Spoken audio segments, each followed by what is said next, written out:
practitioner activists are our tools. They're the people who are at the forefront of this work, and they're the ones who are actually on the ground.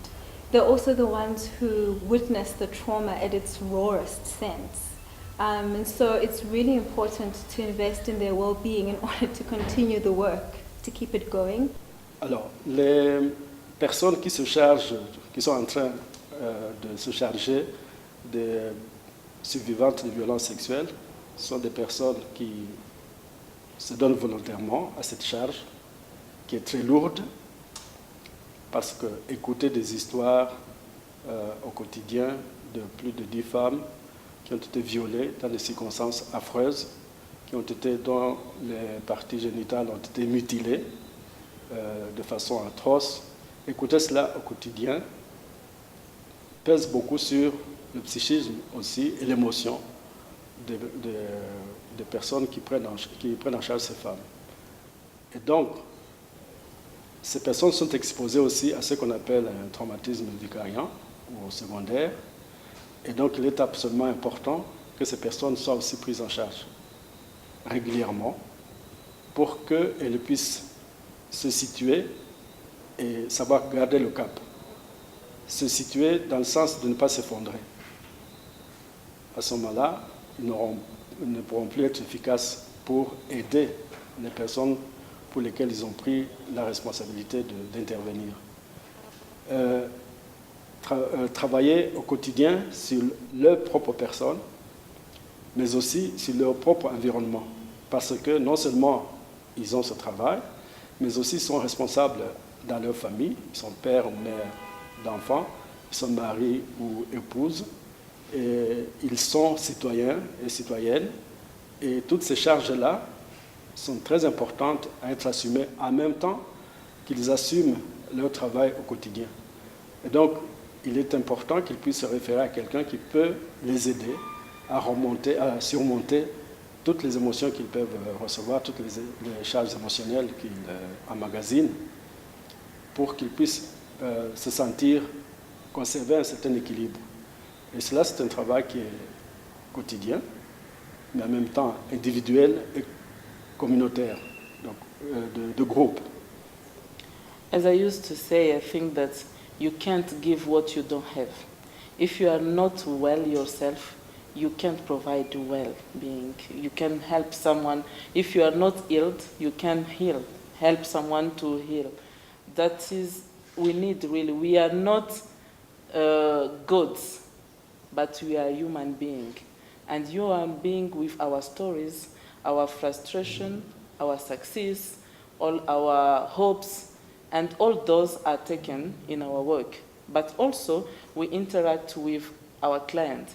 So they have this impact on us and our daily life and our life of every day. That means, really, when we speak about trauma, we forgot that ourselves, we are also in the front line.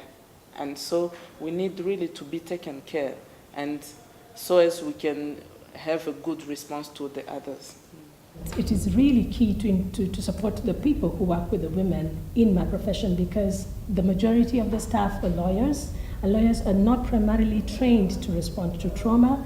They do seek solutions that come out of the legal system for people who are claiming against, who are fighting a trauma, but then they do not always anticipate or realize that the stories in these people's lives, the experiences as a person, as separated from the legal claim, and that therefore it's really important to take care of them, not just educate them, but also to take care of their emotional well-being, because by virtue of attending, they do internalize a lot of the issues that come through them. They're essentially a vessel through which healing comes, or healing is facilitated, so therefore they need to be well themselves prior to imparting service to others.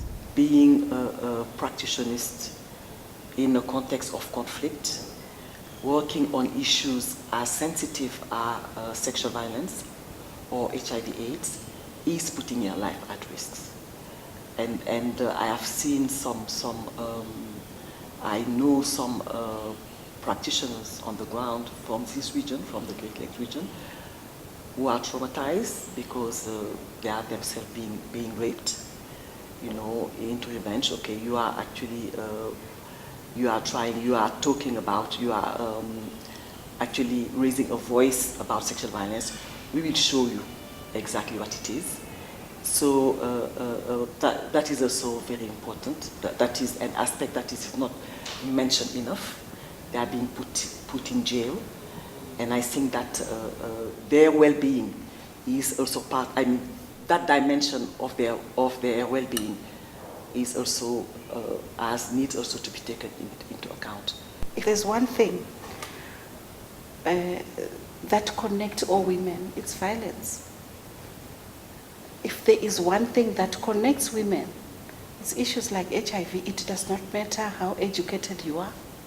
It does not matter where you are at in life. We are connected. And so even as I stand in front of women, as a director, as a lawyer, I am not different from that woman. In fact, I think that sometimes ordinary women have a lot more support than we have, because a lot of the times you are alone. A lot of the times there is so much you are expected to do, and you are expected to balance the personal and the professional with very minimal support. So it is critical to actually take care of the well-being of women human rights defenders, because apart from our own pains, we are having to shoulder a lot of pain from the other women. It's very, very important that those who give care have something to give. And it's very, very important to realize that it's not them against us. We are part of the trauma, we live in the same context. We are part of the trauma because we absorb it from others, and we are part of the trauma because we live in, traumatizing countries. And then we operate within organizations. Organizations are our vessels. They are our holding camps. So if an organization is not well, though people within that organizations are not likely to be. An organization should give energy, and if it doesn't, then it means that people working in those organizations have no energy and they can't do the work they are supposed to do. So yes, we need to work with ourselves as caregivers, but we also need to ensure that the containers, organizations are clean, they are energizing, they have soul. For us, coaching and mentoring managers of other service providers, why it's important to us is it's because we have realized the power of having a healthy organization. A healthy organization means that you've got healthy people who can serve communities to be healthy communities, and it doesn't mean that when we are in this in service provision or in the field of service provision, it comes naturally that we are okay with ourselves, we are okay with each other, we've got wonderful management skills. Sometimes things go wrong. For me, at the end of the day, everything is about service provision, but that service provision is being done by human beings.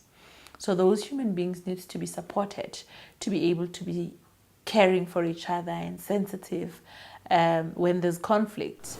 So for me, the well-being of practitioners is very important because change starts with us. And that means that we are not looking at the issues as those women from a poor background, because most times that's how we are looking at it. We are looking at it as me and those women, me and this whole structure that we are in. So for me, well-being goes way beyond meditating and feeling better. It goes to what you truly believe and being an integral person, like merging what you truly believe and what you're doing at work and in your personal space.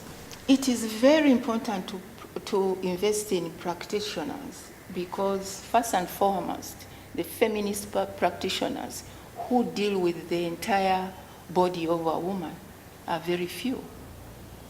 They are very few.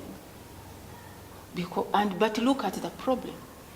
When we talk about conflict, I wonder where post-conflict starts and post-conflict. As for women, I know very well that there is no time for us when we are peaceful, whether it is peaceful time a woman is in conflict. And the few of us who are handling all these aspects, if we are not invested in, we can also do harm. Because we take all that we hear, we also get angry, we get desperate because we are not seeing things changing. And sometimes we